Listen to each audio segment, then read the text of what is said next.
দেখো বন্ধুরা, আজ শুরু করছি সামওয়ান পোয়েমের অ্যাক্টিভিটি 5 থেকে। কি বলেছে? দাগেরটা, what did the poet do after he heard the knocking on the door? যখন সে শুনতে পেল দরজায় কেউ নক নক করছে, তারপর সেটা শোনার পর সে কি করলো, মানে কবি কি করলেন। দেখো দাগেরটা লিখেছি আমি। The poet slowly open the door, আস্তে করে দরজা খুললেন। And look left and right, বাঁদিকে এবং ডানদিকে তাকালেন। When the poet heard the knocking on the door, যখন তিনি দরজায় আওয়াজ শুনতে পেলেন। বিয়েরটা কি বলেছে?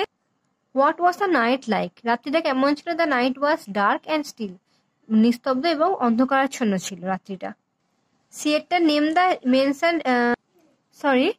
Name the insect mention in the poem. Two types of insects are mention in the poem. দু ধরনের কীটের কথা বলা হয়েছে। They are beetle and cricket, তারা হচ্ছে কি গুবরে পোকা এবং ঝিঝি পোকা। ডিয়েরটা, why does the poet use the expression at all thrice in the last line of the poem? কবিতার লাস্ট লাইনেতে অ্যাট অলটা 3বার দিয়েছেন কেন কবি? The poet use the expression at all in the poem because he did not know who came knocking, কারণ কবি জানতেন না যে কে এসেছিলেন।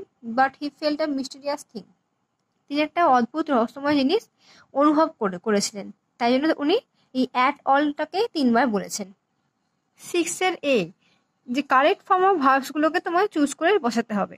দেখো দেখো আমি লিখে রেখেছি এখানে, the mayor dash Pune next week.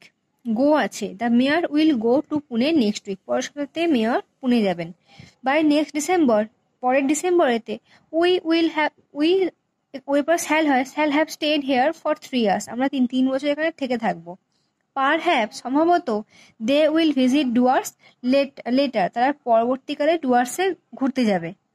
R last চারেরটা, the boy dash television since morning, the boy has been watching television since morning, সকাল থেকে টিভি দেখে যাচ্ছে ছেলেটা।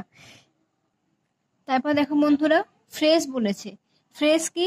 প্রায় ক্লজেরই মতো, একটু আলাদা, যেখানে সাবজেক্ট ভার্ব মানে ফাইনাইট ভার্ব থাকবে না আর কি। He wanted to speak to his teacher, তিনি আর কি শিক্ষকের সঙ্গে কথা বলতে চেয়েছিলেন। টু হিজ টিচার, এটা হবে কি নাউন ফ্রেজ।